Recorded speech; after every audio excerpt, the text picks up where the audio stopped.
वृंदावन में बांके बिहारी कॉरिडोर को लेकर रोजाना विरोध प्रदर्शन देखने को मिल रहा है। वहीं अब इस मुद्दे ने सियासी रूप भी ले लिया है। समाजवादी पार्टी अध्यक्ष अखिलेश यादव ने बड़े आरोप लगाते हुए कहा है कि जहां जमीन दिखती है भारतीय जनता पार्टी वहां कब्जा कर लेती है। वहीं उन्होंने अयोध्या में किसानों की जमीन को सस्ते दामों पर खरीदकर महंगे दामों पर बेचने का आरोप भी लगाया। वहीं बनारस में पुराने मंदिरों को तोड़े जाने का आरोप भी लगाया।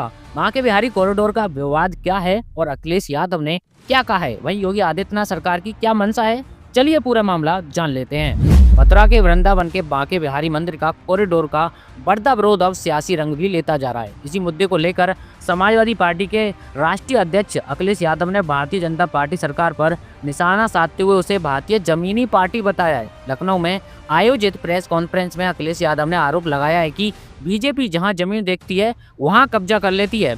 प्रेस कॉन्फ्रेंस में अखिलेश यादव ने वृंदावन के बांके बिहारी कॉरिडोर को लेकर सरकार की मंशा पर सवाल भी उठाए। उन्होंने कहा है कि जहां जमीन दिखती है भारतीय जनता पार्टी वहां कब्जा कर लेती है।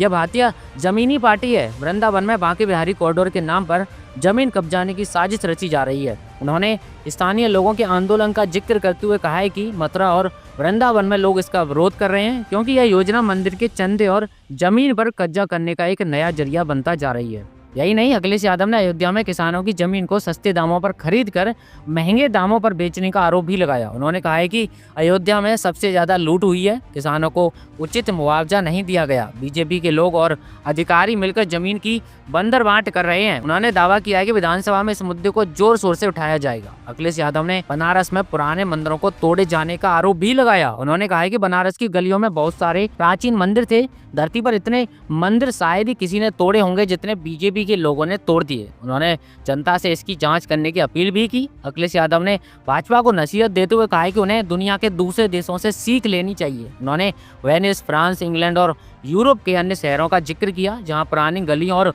विरासत को संरक्षित किया जाता है। उन्होंने कहा है कि बीजेपी को अपनी विरासत को बचाने के लिए काम करना चाहिए, ना कि अपने लोगों को लाभ पहुंचाने और मंदिरों के चंदे पर कब्जा करने के लिए नए नए प्लान बनाने चाहिए। वहीं आपको बताते चले, मथुरा में ठाकुर श्री बांके बिहारी कॉरिडोर को लेकर महिला संगठनों का समर्थन भी देखने को मिल रहा है। शुक्रवार को 2 दर्जन से ज्यादा महिला प्रतिनिधियों ने सांसद हेमा मालिनी से मुलाकात की। उन्होंने कॉरिडोर के समर्थन में पत्र भी सौंपा। वहीं राष्ट्रीय लोकदल और भारतीय किसान यूनियन सर्व महिला सभा ने मुख्यमंत्री योगी आदित्यनाथ के इस फैसले का समर्थन भी दिखाया। जानकारी के लिए बता दें, वृंदावन में श्री बांके बिहारी जी के दर्शन के लिए बड़ी भीड़ उमड़ती है। इससे हर दिन कोई ना कोई हादसा होता रहता है। दर्शन के दौरान श्रद्धालुओं के साथ अभद्रता और मारपीट की घटनाएं आए दिन सामने आती रहती हैं। भीड़ की वजह से बुजुर्ग श्रद्धालु दर्शन नहीं कर पाते। स्थानीय लोगों को आपात स्थिति में इलाज के लिए जाने में दिक्कत भी होती है। एम्बुलेंस तक नहीं पहुंच पाती। अंतिम यात्रा निकालना भी मुश्किल हो जा रहा है।